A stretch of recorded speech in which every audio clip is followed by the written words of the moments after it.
Paper है आज का 18 वाला है ना, 18/1/2023 का पेपर निकाल लीजिए, सभी कोई निकाल लिया है। हाँ तो 18/1/2023 मानिए उसको, टाइपिंग में मिस्टेक हुआ उससे। ये पेपर निकाल लीजिए और ये आपका चलेगा इसमें CDP और EVS 2 चलने वाला है। पहले CDP को करेंगे। चलिए, प्रथम प्रश्न है कि बाल अवस्था की शुरुआती दौर भावात्मक विकास के लिए एक डैश का काल होता है। भावना कब आता है, ये बात बताना है कि भावना का काल कब कहलाता है, बताइए। संवेदनशील से आता है, माने संवेदनशील जो होता है वो भावना से क्या होता है, जुड़ा होता है। कहीं भी आएगा भावना बोले तो क्या संवेदनशील, शुरुआती है। ठीक है, यहाँ पे बी में गलत क्या लिखा है, सुस्त, धीमा। निष्क्रिय वर्ड आपका गलत है और परेशानी दायक ये वर्ड भी गलत है आपका। तो ऐसे भी आप कर सकते थे। ठीक है, अगला प्रश्न है कि विकास के संदर्भ में निम्नलिखित में कौन सा कथन सही नहीं है। नेगेटिव पूछ दिया, क्या हो जाएगा। फर्स्ट लिखा कि बच्चे अलग अलग दर एवं गति पर विकास करते हैं, बात सही है। विकास क्रमिक रूप से होता है, ये भी बात सही है। विकास अपेक्षाकृत व्यवस्थित होता है, ये भी बात सही बोला। लेकिन विकास हमेशा, यहाँ पे कौन सा वर्ड गलत है, अनियंत्रित, जिसके वजह से उत्तर डी पर चला गया। अगला प्रश्न, निम्नलिखित में कौन सा केवल वंशानुगत कारकों से निर्धारित होता है, मैंने वंशानुगत आनुवंशिकता से कौन निर्धारित होता है। तो मात्र एक ही चीज है, आंखों का रंग, बाल झड़ना। इस पर ये किससे होता है, आनुवंशिक से निर्धारित होता है, आंखों का रंग। जैसे कि आप लोग देखते हुएगा किसी किसी का आँख कुछ होता है, वो किसका देन है, तो माता पिता का देन है। दादा का परदादा का गुण आ जाता है तो उसको कहते हैं आनुवंशिकता।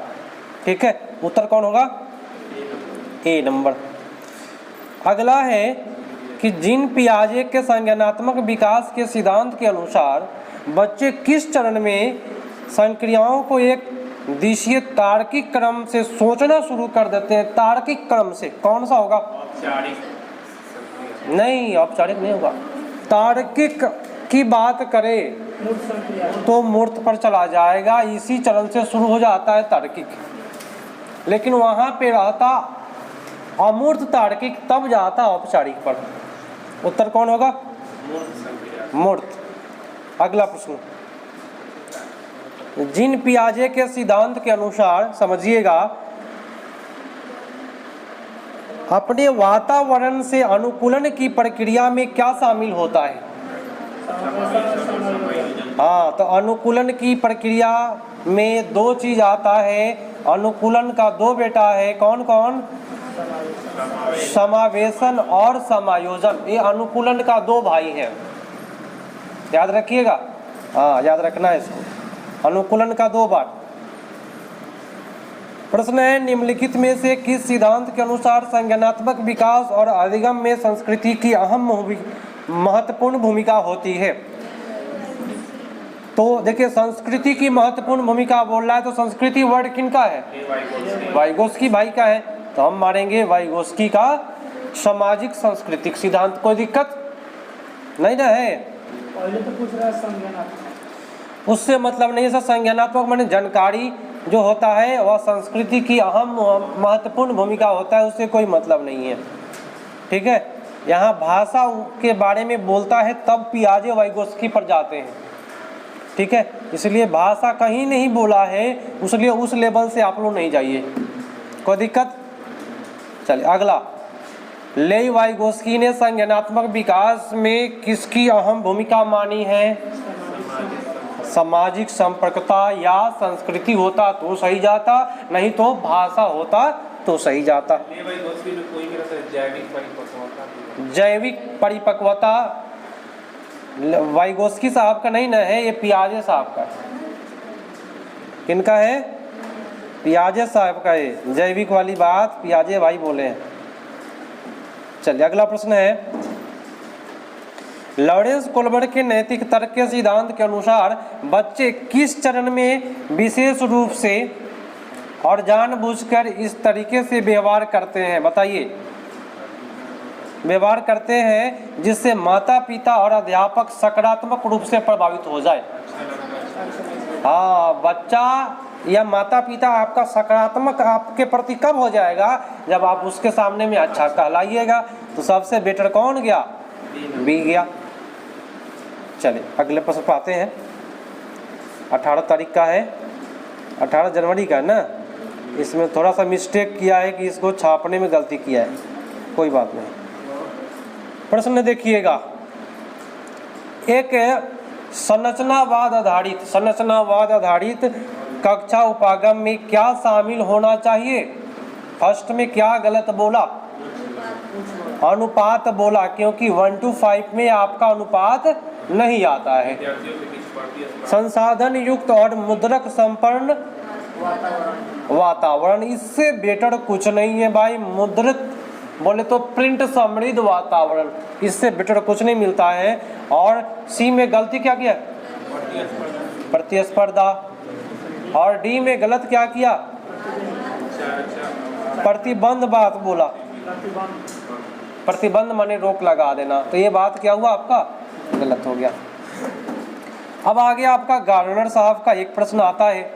गार्डनर के बहुबुद्धि सिद्धांत के अनुसार दूसरे के संवेग, भावनाओं और मनोदशा को समझने की योग्यता प्रत्यक्ष रूप से डैश बुद्धि कहलाती है। मैंने दूसरे की बात को जान जाए, दूसरे के मन की बात को जान जाए। एक आपको पंडित जी के बारे में जानते होइएगा, धीरेन्द्र शास्त्री महाराज, दूसरे के मन के बात को जान जाते हैं। तो उनके पास कैसा बुद्धि हुआ, अंतरावैयक्तिक, एक अनुस्वार वाला आपका बुद्धि हो जाएगा। इसको बोलते हैं, अगर ये बी वाला ऑप्शन होगा तो किसके बारे में होगा, खुद के बारे में। किसके बारे में, खुद के बारे में, स्वयं के बारे में, दो बुद्धि। चलिए, शिक्षक के पास कैसा बुद्धि होता है, अंतःवैयक्तिक बुद्धि। कैसा वैयक्तिक, अंतः। अगला प्रश्न, कथन कारण मजेदार होता है कि एक अध्यापिका को कक्षा में विभिन्न प्रकार की पठन सामग्री प्रदान करने के एक प्रिंट बोले तो प्रिंट समृद्ध वातावरण सृजित करना चाहिए। ये तो बात सही है। हम आपको उसमें चिल्ला के बोले हैं कि प्रिंट समृद्ध बेटर चीज़ होता है, गलत कभी नहीं जाता है। ये तो सही बोला। तर्क क्या कहता है कि भाषा विकास वातावरणीय कारकों से प्रभावित नहीं होता है। ये बात गलत बोल दिया, यहाँ नहीं लगा करके गलत कर दिया। आपका उत्तर केवल एक हो जा रहा है सही, कौन सा, सी हो जाएगा। किसी को प्रॉब्लम हो तो बोलिएगा, नया तरीका से सीखना है, मजेदार तरीका से। प्रश्न है, जेंडर क्या है, जेंडर क्या है भाई, सामाजिक है, तो इसमें सामाजिक मानेंगे। और लिंग क्या है, तो जैविक संरचना है। ये दोनों बात को भरना था, ये रिपीट किया है प्रश्न, शुरुआत में भी पूछा हुआ था। अब आ गया आपका कुट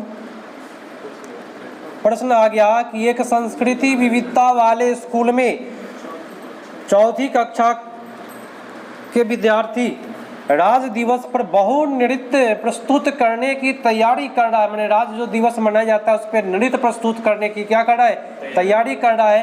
क्या यह क्षेत्रीय पक्षपात घटाने में मदद होगा, और होगा तो क्यों होगा। 4 ऑप्शन दिया हुआ, उसमें चूज करके बताना है आप लोगों को। फर्स्ट बोला हाँ, दूसरे जाति क्षेत्रीय समूह के लोगों से संबंधित सहयोग द्वारा, बात सही है, सहयोग तो चलता है। और बी में बोला 2 नंबर में कि अंतर्वैयक्तिक समझ और दृष्टिकोण के समझ को बताता है, ये भी बात सही है। लेकिन नहीं वाला बात पर नहीं हटा दीजिए, तो दोनों गया काम से, नहीं की वजह से दोनों गया।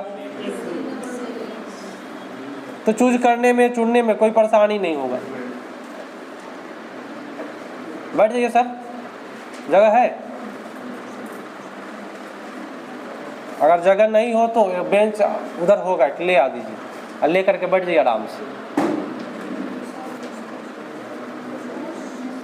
प्रश्न कहता है, सुनिएगा कि अधिगम एक सामाजिक संरचनात्मक उपागम निम्नलिखित में किस आधार पर मूल्यांकन को बढ़ावा देता है। किसको बढ़ावा देगा। फर्स्ट में बोला तो भाई फर्स्ट में गलती क्या कर दिया कि हम सही नहीं, परीक्षण को बढ़ावा कभी नहीं देता है। बात सही बोले आप। सहयोगात्मक प्रोजेक्ट बहुत अच्छी बात है, ये तो अच्छा जा रहा है। और सी कहता है कि एक शब्द के जवाब वाले सवालों के द्वारा, तो एक शब्द वाला बात होता है ना, ओ बंद है, बंद उत्तर वाला आपका गलत होता है, एक शब्द वाला बंद उत्तर है। तो आप लोग एक एक इधर आना चाहिए, एक आदमी इस पर बैठ जाइए, एक आदमी इस पर बैठ जाइए, आराम से बैठ जाइए, आगे को छोड़ दीजिए बेंच। एक आदमी इस पर आ जाइए, एक आदमी आगे आ जाइए, आप पूजा आगे बढ़ जाइए। चलिए अगला प्रश्न कहता है कि समालोचनात्मक सोच के संदर्भ में निम्नलिखित में कौन सा कथन सही है। अब भाई समालोचनात्मक बोले तो हम क्या सिखाते हैं आप लोगों को, ऐसा ऑप्शन मारिए जो क्या हो, ज्यादा सोचने वाला हो, वही सही जाता है। कौन सा जाएगा सही भाई? तो फर्स्ट में क्या गलती किया, याद करना, याद करना। बी में बताइए क्या गलत है, अर्थहीन बोल दिया। सी में बाधक बोल दिया। तो सबसे बेटर आपका डी बच गया, एक अकेला बेचारा। विद्यार्थियों को चिंतन हेतु समय दे करके समालोचनात्मक सोच को बढ़ाया जा सकता है, सबसे बेटर आपका डी हो गया। समझते चलिए, एकदम निचोड़ निकलेगा, गर्दा उड़ेगा। प्रश्न है कि वंचित समूह से जुड़े विद्यार्थियों को सफल समावेशन हेतु यह महत्वपूर्ण है कि विविधता को अधिगम में बाधा माना जाए। फर्स्ट में गलत क्या कर दिया, बाधा। अब भाई बी में भी क्या, बी सही है गलत है? बी सही है या गलत है ये बताए, क्यों? एक अलग समूह क्यों बनाएंगे भाई, ये गलत हो गया। और सी अनदेखा की बात कर रहा है, इसलिए गलत हो गया। सभी विद्यार्थियों से जुड़ाव की भावना विकसित करेगा। पूरा एकदम माइंड एक्टिव रखिए, अच्छा लगेगा क्लास। प्रश्न कहता है, देखिएगा एक सेकेंड, हाँ आ जाइए, कि एक मुख्यधारा वाले कक्ष में विशिष्ट जरूरतों वाले विद्यार्थियों के समावेशन के लिए क्या जरूरी है। जो जिसको जरूरी है उसके लिए क्या जरूरी है, समावेशन करना है तो उसको। फर्स्ट में क्या गलत किया, योग्यता आधारित अलगाव। यहाँ पे भाई अलगाव वर्ड गलत हुआ, योग्यता भी गलत होता है। बी में क्या गलत हुआ, प्रतिस्पर्धा पर बल देने की बात करता है, और प्रतिस्पर्धा 1 to 5 में नहीं चलता है, कंपटीशन की भावना 1 to 5 में नहीं चलता है। सामर्थ्य निर्माण और संवेदीकरण सबसे बेटर बजाय बोल दिया है, ठीक है। तो आपका सबसे बेटर सी पर जा रहा है। देखिए जब भी हम प्रश्नों को पढ़े तो आप भी प्रश्नों को पढ़े, मन में पढ़े, तब ज़्यादा समझ में आएगा, तब पता चलेगा कि क्वेश्चन क्या कहता है। मतलब मेरी बात और मेरा लेक्चर क्यों सुनिएगा, लगेगा कि ज्ञान का उल्टी हो रहा है, तो कितना लोग उल्टी बिटोरेगा भाई, कोई बिटोर पाएगा। इसलिए आप क्या करिए, जब भी हम पढ़े मन में पढ़िए, तब ज़्यादा समझ में आएगा। एक ज्ञान की उल्टी हो रही है। प्रश्न सुनिएगा कि अंकों और आकृतियों की स्थानिक विभेदन में कठिनाई निम्नलिखित में किसके प्रत्यक्ष रूप से संबंधित है। अब भाई क्या चीज का कठिनाई हो रहा है उसको, अंक एवं आकृति के स्थान में विभेद करने में उसको कठिनाई हो रहा है, तो कौन सा हो जाएगा, बस गुणज। अंक किस में आता है, तो गणित में। गणित से जो भी दिक्कत होगा वह गुणज वाइज कर ले जाएगा, कोई दिक्कत नहीं। चल अगला, अब आ जाइए, आपका प्रश्न है दृष्टिबाधित से जूझते विद्यार्थियों के सफल समावेशन हेतु एक अध्यापक को क्या करना चाहिए। तो अध्यापक का भाई फर्स्ट में गलती क्या करा, श्याम पट पर तो भाई दृष्टिबाधित विद्यार्थी देखेगा ही नहीं, तो इसको हटा दीजिए। बी में बोला कि मानचित्र आरेखों को स्पर्श वाली बात, दृष्टिबाधित कभी भी होगा तो वो छू करके बताएगा कि ये क्या चीज है, ये यहाँ भारत का नक्शा है, छू के बताएगा, तो उसको बोलते हैं स्पर्श करने वाली बात। बी होगा, लैपटॉप वाली बात नहीं होगी। लैपटॉप मोबाइल के इस्तेमाल पर रोक लगानी चाहिए, आप रोक लगा दीजिए तो बच्चा हीनता का शिकार हो जाएगा, सोचेगा कहती हम आनर है ना, यही ला हमारा सर जी रोक लगा दिए, तो हीनता का शिकार हो जाएगा। किसी चीज़ पर रोक नहीं लगाना है। अगर लंगड़ा है और कह रहा कि सर जी हम दौड़ में भाग लेंगे तो हाँ चल ले, दौड़ो तू। आप उसको रोक लगा दीजिएगा तो समझेगा क्या कि हम लंगड़ है ना इसलिए हमको सर जी दौड़ने नहीं देते। इसलिए भाई दौड़ो तू, जाओ, तुम्हारा जिंदगी है। प्रश्न सुनिए, अवधान न्यूनता अति क्रियाशीलता विकार। अवधान न्यूनता समझते हैं सर? अवधान माने कोई चीज पर उसका ध्यान केंद्रित नहीं होता है, कभी यहाँ देख रहा है कभी किसी को खोद दे रहा है, उसको कहते हैं विकार। जुझते विद्यार्थियों के सफल समावेशन हेतु अध्यापक को क्या करना चाहिए? यदि आप एक टीचर है तो बताइए कि आपके क्लास में कोई बच्चा है जो किसी को भौंक दे, किसी को चिमटी काट ले, उसके समावेशन के लिए, उसको रखने के लिए आप क्या करिएगा? 4 ऑप्शन दिया हुआ है, बताएं। देखिए अवधान जो होता है ना अति सक्रिय होता है, उसको लंबा चीज नहीं देंगे ना तो और भोग भाग करेगा। दी जाएगा।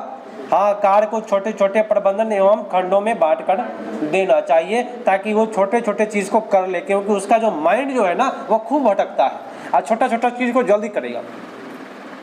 ठीक है, तो बात याद रखिएगा, जिसके पास अवधान न्यूनता होता है उसको छोटा छोटा टुकड़ा में देंगे, बस यही ट्रिक बनता है। और जितने भी ट्रिक बन रहे हैं ना, जितने भी सेट के 24-27 सेट है ना, सभी सेट का ट्रिक हम बना रहे हैं। अभी आज से शुरू किए, 3 सेट का बना चुके हैं। रेगुलर मिलेगा आपको, सबका मिलेगा, रेगुलर मिलेगा आप लोगों को, किसी को प्रॉब्लम नहीं होने देंगे। हाँ? अपना करेगा, अपना नोट करना है, जिसको करेगा, नहीं करना है भाड़ में जाओ भाई, क्या दिक्कत है? पढ़ाई जिसको करना है करे, नहीं करे भाड़ में जाओ। क्या प्रश्न बोलता है कि एक अध्यापक द्वारा विद्यार्थियों को किसके लिए अभिप्रेरित करना चाहिए? भाई आप एक टीचर है, किसके लिए करिएगा अभिप्रेरित? क्वेश्चन पर ध्यान दीजिए सर। किस? हाँ, देख टीचर का काम है कि पढ़ाई गई विषय वस्तु को समझने और अर्थ ग्रहण करने हेतु सबसे बेटर अर्थ ग्रहण इतना हिट है मत पूछिए, आपका अर्थ ग्रहण चला गया। बी में क्या गलती किया बताए? रट कर। सी में क्या गलत हुआ? नकल भी लिखा हुआ है, वो भी निष्क्रिय। और डी में क्या गलत है? अटल। ये जो अटल है ना, अटल बिहारी वाजपेयी, सही नहीं जाएंगे आपके।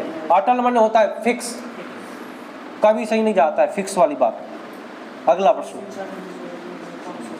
राष्ट्रीय शिक्षा नीति 2020 निम्नलिखित में कौन सी शिक्षा शास्त्रीय रणनीतियों को बढ़ावा देती है? भाई फर्स्ट बात क्या सही है क्या? कभी भी शिक्षा नीति वेधन को, वेधन में होता है दोहराओ, सही जाएगा।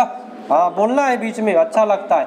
और रटना भी गलत हो गया। अन्वेषण मजेदार चीज है और चर्चा करना बहुत मजेदार चीज है। चर्चा करने से भाई कोई भी चीज का समाधान निकल पाता है। हम जो बात बोलते हैं ना उस पर दिमाग दौड़ाइएगा। चर्चा करने से क्या होता है? कोई भी समस्या का समाधान निकलता है। एक एक चीज पूछता है, जितने चीज बोलेंगे उतने चीज आएगा आपका।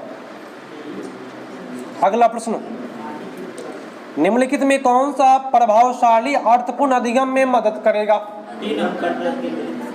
अनम्य समय सारणी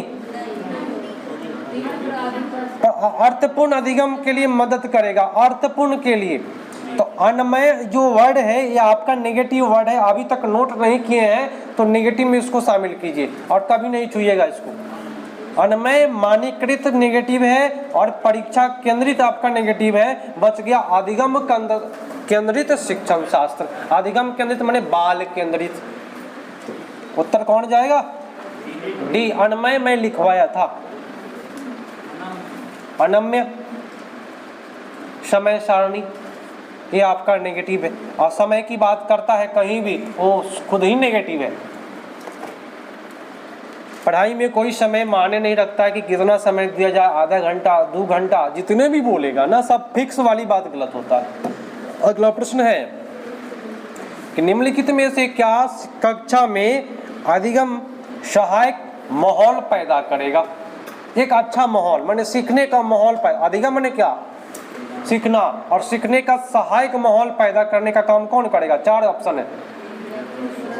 शिक्षार्थियों के बीच सहकारिता को बढ़ावा देना, ये तो बहुत अच्छा वर्ड बोला है। तो बी में गलत क्या किए कि आप नहीं छुए? हाँ देखिए, अन्नमय का वर्ड का अर्थ होता है कठोर। कठोर समय था, उसी का मीनिंग था। ठीक है, और यहाँ आ गया आपका सी में क्या गलत बोला? प्रतिपुष्टियों को बढ़ावा देना है, प्रतिपुष्टि। निष्पादन, प्रदर्शन, ये सब वर्ड आपका नेगेटिव होता है। और डी में क्या गलत है? नकारना। तो ऐसे ऐसे करिए, मजा आएगा। बस देखिए, सबसे पहली बात है कि विद्वान बनने की कोई आवश्यकता नहीं। अगर आप पास कर जाते हैं उसी से आपका कल्याण हो जाएगा। बस पास करना है। अब उसके लिए क्या करना है? तो शॉर्टकट वही नेगेटिव पॉजिटिव छांटना है अच्छे से। अब क्वेश्चन का कहा, आंसर का जा रहा है, ये सब चीज़ निकाल लेना है, इसी से आपका निकल जाएगा। वो हम तैयार कर रहे हैं पूरा 24 सेट का, सबको मिलेगा। ऑनलाइन ऑफलाइन जितने लोग हैं सबको मिलेगा, सबको दिए जाएगा। चलिए, निम्नलिखित में कौन सा समस्या समाधान प्रक्रिया में बाधक है? हमें नेगेटिव पूछा तो नेगेटिव मारेंगे। बाधक कौन करेगा? समस्या समाधान प्रक्रिया में बाधक फर्स्ट में बोला अनुरूप इस्तेमाल, ठीक है ना, ये तो सही है। बाधक बताना नेगेटिव। साधन लक्ष्य विशेषता, ठीक है। मौखिकरण, ठीक है। अनुक्रिया समुच्चय, ये जो समुच्चय जो वर्ड है, अब अनुक्रिया समझिए क्या माने? कोई भी पढ़ाई चल रही है, उसी पढ़ाई को बार बार कराना। समुच्चय माने जोड़ा, 2 बार 3 बार कराना, वो आपका गलत होता है। इसलिए आपका कौन सा बाधक हो जाएगा? सी। समस्या प्रक्रिया में बाधक बनता है कौन? तो अनुक्रिया समुच्चय। बैठ जाइए सर, मैडम बैठ जाइए ना, साथ में क्या दिक्कत है? वहीं पे बैठ जाइए। यहाँ सभी कोई सीनियर लोग हैं, सभी कोई शिक्षक बनने जा रहे हैं, कहीं भी बैठ सकते हैं। चलिए, प्रश्न है कथन कारण। ध्यान नहीं दिए हैं इसके लिए सॉरी है ना? हाँ। पकड़िएगा 26 नंबर ध्यान से। बड़ी हंसी आ रही है का? चलिए, कथन कहता है कथनकरण की किसी संप्रत्यय के बारे में विद्यार्थियों द्वारा ग्रहित भ्रांतियों को अध्यापक द्वारा परोक्ष रूप से नकारने की बजाय सही तरीके से ध्यान देना चाहिए। बात सही बोला कि नहीं? ये तो बोलिए रहा है कि सही तरीका से, तो वैसे ही जा रहा है। आप देखिए, कारण तर्क क्या कहता है कि भ्रांतियां हमेशा तर्कहीन नहीं होती, बल्कि वे विद्यार्थियों द्वारा उनके वातावरण के संपर्क के कारण सरल सिद्धांत के रूप में होती है। बात सही है, ये भी सही बोल दिया। आप देखिए, दोनों सही जा रहा है। ऊपर भी भ्रांति, नीचा भी भ्रांति, संधि मिलाव हो गया, मतलब व्याख्या हो रहा है। क्या आपका उत्तर कौन जाएगा? ये हो गया। जहाँ संधि मिलाव हो जाए, माने ऊपर मिले नीचा मिले, उसको कहते हैं संधि मिलाव। माने गुण मिल रहा है, तब ना शादी होगा भाई। अगला दोनों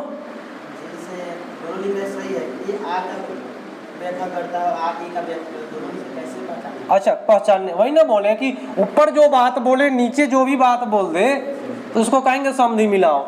माने व्याख्या कर रहा है, एक दूसरे का गुण मिल रहा है, एक दूसरे का। ए और बी में से कौन सा सही कैसे पहचानेंगे?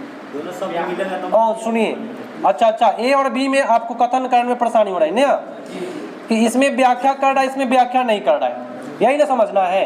देखिए, अगर कथन कारण दोनों एक ही चीज के बारे में बोले तो ऊपर वाला व्याख्या कर रहा है, और दोनों अलग अलग बात बोले लेकिन सही बोले, लेकिन ये बात बोला इलाहाबाद, ये बोला दिल्ली, मैंने दो टॉपिक के बारे में बात करे, वो सही करे तो बी पर जाएगा, और दोनों एक ही टॉपिक के बारे में बात करे तो ए जाएगा। आप कोई दिक्कत? आप ये समझ नहीं आ रहा है कि आप ये लिख रहे हैं आप जो है कि एक ही विषय व्याख्या करता है। हाँ, और आप दोनों में नीचे लिख रहा है कि आप व्याख्या करता है, और बीच में नीचा वाला जो है ना अलग अलग बात बताएंगे, टेंशन ना लीजिए। प्रश्न बोलता है, आगे समझिए, समझिएगा। संवेग और संज्ञान से संबंधित निम्नलिखित में कौन सा कथन सही है? अब संवेग संज्ञान जो है एक दूसरे से क्या हुए हैं? थोड़ा देर रुक जाइए, आप लोग खड़े रहिए, थोड़ा देर खड़े रहिए, वहीं पे रखिए, बेंच पर रखिए, और वहीं स्टूल पर वहीं पर रखिए, थोड़ा सा समझिए, खड़े रहिए थोड़ा देर। संवेग और संज्ञान के संबंध में निम्नलिखित में कौन सा कथन सही है भाई? देखिए, दोनों जुड़ा होता है, संवेग संज्ञान एक दूसरे से क्या होता है? जुड़ा होता है। तो उच्च स्तरीय तनाव अधिगम में बाधक अगर उच्च स्तरीय यदि आपका तनाव हो रहा है ना तो आपको सीखने में बाधक उत्पन्न कर देगा। अगर आप तनाव में हैं तो आपको क्या करेगा, सीखने में क्या करेगा, बाधा उत्पन्न करेगा। ये तो बात सही बोला कि नहीं बोला? ये चला जाएगा सही। क्या रुचि बाधक होता है? बी में देखिए कितना गलत बात बोला, रुचि है वो बाधक होगा? हो, रुचि कभी बाधक नहीं होता है। उच्च स्तरीय तनाव अधिगम में सहायक होता है, ये बात गलत है। तनाव अधिगम में कभी सहायक नहीं होता है। अगर आप तनाव में सीटेट एग्जाम देने जाते हैं आप पास नहीं करिएगा, क्वेश्चन छूट जाएगा, ठीक है। इसलिए आपका सबसे बेटर ए पर। अगला प्रश्न है, एक आदमी इस पर आ जाए ना, एक आदमी बीच वाले पर, एक आदमी इस पर, हो जाएगा, फिट हो जाएगा सब कुछ। प्रश्न बोलता है कि कक्षा में विद्यार्थियों को अधिगम के प्रति अभिप्रेरित करने का कौन सा युक्ति सही है? आपका ए बोला, 28 का ए बोलता है कि कक्षा में विद्यार्थियों के अधिकतम सहभागिता को बढ़ावा देना। भाई अच्छी बात है, बच्चा सहभागी ले रहा है, सब भाग ले रहा है, उसको बढ़ावा दे रहे हैं आप, कोई दिक्कत नहीं है। बी में बोलता है अंकों के लिए प्रतिस्पर्धा को बढ़ावा देना। सही है? हो क्या गलत है? प्रतिस्पर्धा, वो भी अंक के लिए, ये गलत हो गया।